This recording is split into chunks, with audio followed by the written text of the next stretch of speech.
Hello दोस्तों, मैं पुनीत शर्मा। स्वागत है आपका हमारे यूट्यूब चैनल पर। दोस्तों, लास्ट टाइम हमारा जो लास्ट वीडियो था उसमें हमने प्रेजेंट टेंस को फिनिश कर लिया था। 4 टाइप के जो प्रेजेंट टेंस होते हैं हमारे, वो सारे हमने वहाँ पर फिनिश कर लिए थे। अब आपने करना क्या है, उसके कुछ सेंटेंस बनाने हैं, कुछ वाक्य बनाने हैं और उनकी कंटिन्यू प्रैक्टिस करनी है, क्योंकि जितना आप प्रैक्टिस करेंगे उतना ज़्यादा ही आपका टेंस जो है वो इम्प्रूव होगा। आज हम हमारे एक बहुत ही इंपॉर्टेंट टेंस पर चलते हैं, जो कि चाहे वो ग्रामेटिकल पोर्शन हो या आपका स्पोकन हो, आपका बहुत ज़्यादा यूज होता है। और वो टेंस होता है हमारा past simple. Past simple tense. और आप मेरी बात का विश्वास नहीं करेंगे कि हम लोग जो हमारा डेली टॉकिंग होता है, इसमें 25 to 30% का जो हमारा टॉकिंग है, मतलब इतने लगभग जो सेंटेंस होते हैं 25 से 30% के, वो हम लोग केवल और केवल पास्ट सिंपल के बोलते हैं। पास्ट सिंपल मतलब कि भूतकाल, और जितने भी काम अब से पहले हुए, अब से पहले से मेरा मतलब है अब के ठीक पहले, अब के ठीक पहले से लेकर के जितना भी पास्ट निकल गया, 10 साल, 100 साल, 1000 साल, वो सारे काम जो उस पीरियड में हो गए, उस समय में हो गए, उन सभी को बताने के लिए, ऐसे सारे वाक्यों को बनाने के लिए केवल और केवल एक टेंस होता है हमारे पास, और वो होता है पास्ट सिंपल टेंस। अब सारे सेंटेंस पास्ट सिंपल टेंस में बनाते हैं। यहां पर आपको एक डाउट हो सकता है कि सारे के सारे पास्ट सिंपल में बन जाएंगे तो फिर कंटिन्यूअस में क्या बनेगा, परफेक्ट में क्या बनेगा। तो आगे हम लोग हमारे वीडियो में क्लियर करते चलेंगे कि कौन से सेंटेंस वहां पर फिर जो है वो आपके वहां पर जाएंगे। पहले हम लोग पास्ट सिंपल को क्लियर करें कि पास्ट सिंपल क्या होता है। पास्ट सिंपल मतलब कि साधारण भूतकाल हमारा। आपने पहले कभी इसकी पहचान देखी होगी कि ता था, ती थी, ते थे, आया, गया, लिया, दिया, इस प्रकार से किसी हिंदी वाक्य के लास्ट में आ जाए तो आप उस सेंटेंस को पास्ट सिंपल में बना देते थे, ठीक है। लेकिन आप जब इंग्लिश बोल रहे हैं या फिर आप किसी पैराग्राफ को ट्रांसलेट कर रहे हैं, पैराग्राफ इंग्लिश में लिखा हुआ है, आप उसको ट्रांसलेट कर रहे हैं, और आपने वर्ड टू वर्ड ट्रांसलेट नहीं करना है, आपको उसको समझना है, क्योंकि आप एक कंपटीशन एग्जाम के स्टूडेंट हैं। तो आप किसी पैराग्राफ को पहले ट्रांसलेट करेंगे, उसके बाद फिर आप नीचे जो क्वेश्चंस दिए हुए हैं उनको आप सॉल्व करेंगे, तो आप एक बहुत ज़्यादा समय ले लेंगे, और इतना समय, इतना टाइम हमारे पास होता नहीं। तो आपने क्या करना है, आपने रीड करते चलना है उसको और समझते भी चलना है। तो उसके लिए फिर ये चीज़ जो है वो थोड़ा सा टफ हो जाता है हमारे लिए, ये थोड़ा सा ऑड लगता है, क्योंकि पहले पहचान देखो, उसको ट्रांसलेट करो, फिर समझो, तो बहुत ज़्यादा लेंदी हो जाता है। हमें लेंदी नहीं करना है, हमने सेंटेंस को पढ़ना है और उसी समय पर समझना है। उसके लिए पास्ट सिंपल हम जो बात कर रहे हैं कि सब्जेक्ट V2 ऑब्जेक्ट। पहले स्ट्रक्चर देखिए आप, स्ट्रक्चर क्या है, सब्जेक्ट, वर्ब का सेकंड फॉर्म और आपका ऑब्जेक्ट। वर्ब की 5 फॉर्म्स होती है हमारे पास, first, second, third, fourth, fifth, ये जो 5 फॉर्म्स होती हैं, इन 5 फॉर्म में से जो वर्ब का सेकंड फॉर्म है वो केवल और केवल पास्ट सिंपल में ही यूज किया जाता है, और किसी भी टेंस में वर्ब का सेकंड फॉर्म नहीं होता। ना तो टेंस में होता है, ना मॉडल में होता है, ना स्पेशल स्ट्रक्चर में होता है, कहीं नहीं होता। वो केवल और केवल आपका जो है वो पास्ट सिंपल टेंस में होता है, वर्ब का सेकंड फॉर्म। अब बताते क्या है कि काम हो गया। अब काम हो गया, इसमें थोड़ा सा डाउट होता है कि कौन से सेंटेंस ऐसे हैं जिसमें हमें बताना है काम हो गया, क्योंकि अभी हमने हमारे पिछले कुछ वीडियो में हमने देखा था, जब हमने प्रेजेंट परफेक्ट टेंस पढ़ा था, तो हमने बात ये की थी कि भले ही काम पास्ट में हुआ हो, भूतकाल में हुआ हो, लेकिन यदि उसकी वैल्यू है तो आप उसको प्रेजेंट परफेक्ट में बना दो, है ना। तो ये भी पास्ट का था। अब आपने ये क्लियर करना है कि कौन सा सेंटेंस आपको पास्ट सिंपल में रखना है और कौन सा सेंटेंस आपको प्रेजेंट परफेक्ट में लेकर के जाना है। यहां पर हम इस चीज को भी क्लियर करेंगे। तो स्ट्रक्चर आपने देखा, सब्जेक्ट, V2 और ऑब्जेक्ट। अब यहां पर आप एक चीज को क्लियर कर दीजिए कि यदि मान लीजिए पास्ट, बात क्या की कर रहे हैं हम लोग, पास्ट की, बीते हुए समय की।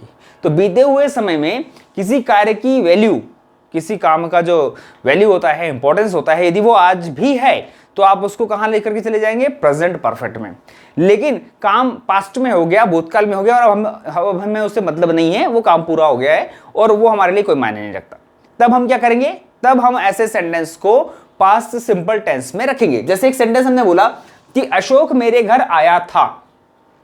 अशोक मेरे घर आया था, वो चला गया, तो ये इसकी वैल्यू अब है क्या, नहीं। यदि अभी भी होता तो मैं क्या बोलता कि अशोक मेरे घर आया हुआ है, ये सेंटेंस होता।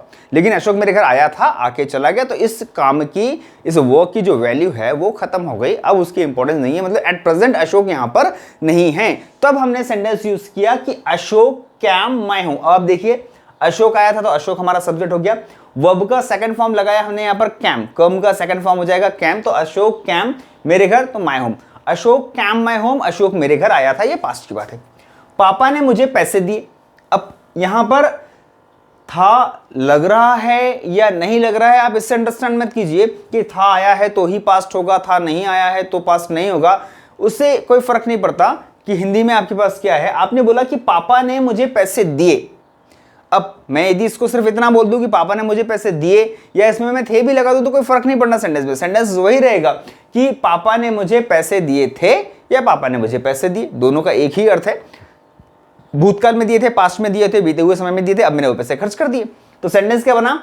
फादर गैव मी मनी, पिताजी ने मुझे पैसे दिए थे, फादर गैव मी मनी। और यदि मान लीजिए वो पैसे अभी भी मेरे पास होते तो मैं क्या बोलता? Father has given me money. ये देखो, पापा ने मेरे को पैसे दिए। क्यों? क्योंकि पैसा अभी भी मेरे पास है, लेकिन अब वो पैसा तो खर्च हो गया। तो मैंने बोला कि पापा ने मुझे पैसे दिए थे, पास्ट में दिए।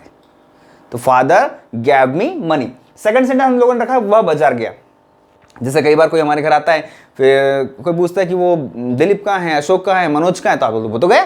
तो वो तो गया मतलब आकर के गया। ऐसी प्रकार से आपने सेंटेंस बोला कि वह बाजार गया या वह बाजार गया था। He went to market. Went go का सेकंड फॉर्म होता है, तो ही वेंट टू मार्केट। आपने यहां पर सभी के साथ में, चाहे वो कोई नेम आ रहा हो, चाहे वो कोई प्रोनाउन आ रहा हो, सभी के साथ में आपको केवल और केवल वर्ब की सेकंड फॉर्म लगानी। संदीप ने चाय पी। अब संदीप ने चाय पी या संदीप ने चाय पी थी, एक ही बात है। सेंटेंस हमारे पास बना कि संदीप टुक टी। टेक, टेक का सेकंड फॉर्म हो गया हमारे पास टुक। मैं उससे मिला था। हाँ, मिला था मैं पास्ट में, बीते हुए समय में मिला था। 2 दिन पहले मिला था, 4 दिन पहले मिला था, 8 दिन पहले मिला था, लेकिन कब मिला था? पास्ट में मिला था, अभी तो नहीं मिला। तो सेंटेंस क्या हुआ मेरे पास कि आई मेट हिम, मैं उससे मिला था। जब भी हम ऐसा बताते हैं कि पास्ट में, भूतकाल में कोई काम हुआ था लेकिन अब उसकी वैल्यू नहीं है, उन वाक्यों को बनाने के लिए हम लोग पास्ट सिंपल टेंस का यूज करते हैं। इसके अलावा एक प्रकार के सेंटेंस और पास्ट सिंपल में बनाए जाते हैं। वो सेंटेंस, वो वाक्य जो कि जिससे यह बताया जा रहा हो कि भूतकाल में, पास्ट में काम हुआ तो था लेकिन कंफर्म नहीं है हुआ भी था या नहीं हुआ था।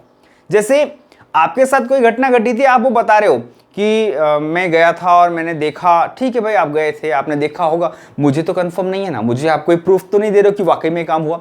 तो पास्ट के ऐसे भी सेंटेंस, ऐसे भी वाक्य जिसमें कंफर्म नहीं होता कि वाकई में काम हुआ था या नहीं हुआ था, उन्हें भी बताने के लिए, उन्हें भी बनाने के लिए हम लोग पास्ट सिंपल टेंस का यूज करते हैं। जैसे मैंने आपसे बोला कि मैं जंगल गया था, ठीक है, आई वेंट टू फॉरेस्ट। और फिर मैंने आगे बोला कि मैंने शेर देखा, तो I saw a lion there. अब मैंने आपसे बोला कि I went to forest and I saw lion there, मैं जंगल गया था और मैंने शेर देखा। अब देखिए, ना तो आपको यह क्लियर हो रहा है कि मैं जंगल वाकई में गया था, ना मैं अपनी सेल्फी आपको दिखा रहा हूं कि देखो ये मैंने शेर के साथ सेल्फी ली थी। तो कहीं से कहीं तक ये प्रूफ नहीं हो रहा। ये ऐसे जो वाक्य होते हैं, ऐसे जो सेंटेंस होते हैं, उन्हें भी बनाने के लिए हम लोग पास्ट सिंपल टेंस का यूज करते हैं। अब यहीं पर आपने एक सेंटेंस बोला कि मैं आगरा गया था, मैंने ताजमहल देखा। ठीक है, अब मैंने ताजमहल देखा, तो मैंने ताजमहल देखा, इस सेंटेंस को हम लोग बोलते हैं आई हैव सीन द ताज। मैंने ताजमहल देख चुका हूं, क्योंकि ताजमहल एक ऐसी चीज है, ताजमहल एक ऐसा मॉन्यूमेंट है जो व्यक्ति एक बार देखेगा तो हमेशा याद रखेगा, और उसके बाद वो हमेशा उसको जब भी ताज की बात आएगी तो वो उसको पिक्चराइज करेगा। तो इसकी वैल्यू क्या होगी? हमेशा बनी रहेगी।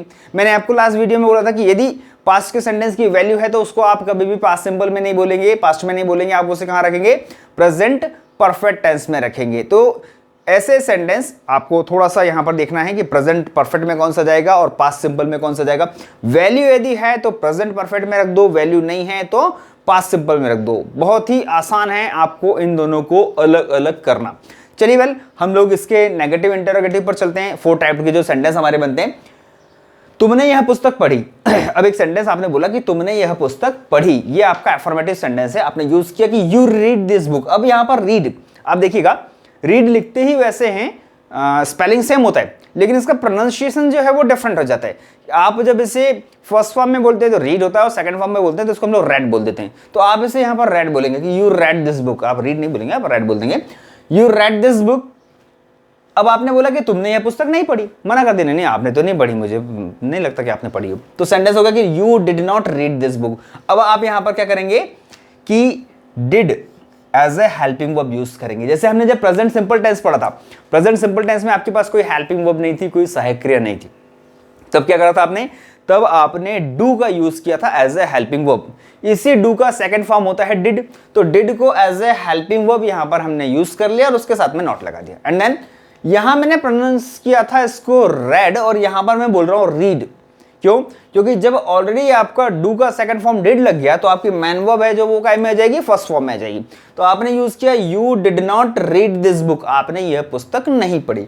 इसी प्रकार से क्या तुमने यह पुस्तक पढ़ी, क्वेश्चन पूछा है कि आपने पुस्तक पढ़ी क्या ये वाली, तो वही सेंटेंस हमारे पास क्या बन गया, did you read this book, क्या आपने यह पुस्तक पढ़ी, क्या तुमने यह पुस्तक नहीं पढ़ी। अब ये क्वेश्चन भी है और आप मना भी कर रहे हैं, दोनों चीजें हो रही है, इंटरोगेटिव और नेगेटिव बोथ है।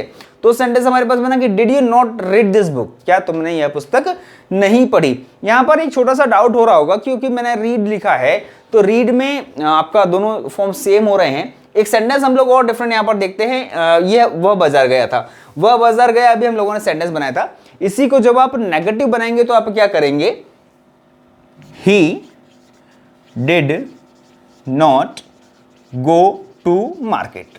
अब आप देखिए यहां पर आपको क्लियर हो रहा होगा कि जब हमने इसका एफर्मेटिव बनाया तो वेंट का यूज किया, मतलब वर्ब की सेकंड फॉर्म यूज की, और जब आपने इसका नेगेटिव बनाया तो आपने डिड का यूज कर लिया। ये डिड जो है वो क्या हो गया, डू का सेकंड फॉर्म हो गया। अब डू का सेकंड फॉर्म जब डिड यूज हो गया तो हमारा जो मैन वर्ब था गो, वो वापस से आ गया। अब हमने सेकंड फॉर्म नहीं लगाना है। यहां पर एक एरर हो सकती है, कई बार ऐसा होता है कि आपको डिड नॉट यूज कर लिया है और वर्ब का फिर सेकंड फॉर्म भी दे दिया, तो वो एक प्रॉब्लम होती है कि ऑलरेडी डिड लगा हुआ है तो उसके साथ में आपको वर्ब का सेकंड फॉर्म नहीं लगाना है, आपको फर्स्ट फॉर्म यूज करना है कि you did not go to market. Interrogative आपने यूज करा तो डिड यू, सॉरी ही का यूज कर रहे थे हम लोग, did he go to market, did he go to market, क्या वो बाजार गया। इंटरोगेटिव नेगेटिव दोनों बनाना है तो did he not go to market. ये सिंपल से हम लोग यहां पर सेंटेंस इसके बना सकते हैं, वाक्य बना सकते हैं कि आपका जो वाक्य है, आपका जो सेंटेंस है वो affirmative, negative, interrogative, interrogative, negative, चारों में जा रहा है। अब यहां आप जो जिस प्रकार के सेंटेंस बोलते हैं, जिस प्रकार के वाक्य आप यूज करते हैं, आप बोल सकते हैं, आप बना सकते हैं कि पिताजी ने मुझे डांटा, फादर स्कोल्डेड मी, मम्मी ने मुझे पीटा, मदर बीट मी, भैया स्कूल गया था, ब्रदर वेंट टू स्कूल, दादाजी मार्केट गए थे, ग्रैंडफादर वेंट टू मार्केट, दादी मंदिर गई थी, ग्रैंडमदर वेंट टू टेम्पल। ऐसे सेंटेंस, ऐसे वाक्य आप जो है वो बहुत सारे बना सकते हैं और बहुत सारे बोल सकते हैं। सिंपल सा तरीका है पास्ट सिंपल के सेंटेंस को बनाने का और बोलने का। आप यह देखिए कि अब से ठीक पहले से लेकर के जितना भी समय निकल गया है उसमें जो भी काम हुए हैं उनको बोलना है, वो सेंटेंस आपको बनाने हैं, तो उसके लिए आप पास्ट सिंपल टेंस का यूज कर लेंगे। चलिए वेल, तो आज हमारे पास ये पास्ट का पहला टेंस हुआ, पास्ट सिंपल। नेक्स्ट वीडियो में हम लोग पास्ट को कंटिन्यू करते हैं, आगे बढ़ाते हैं। मिलते हैं नेक्स्ट वीडियो में। Thank you.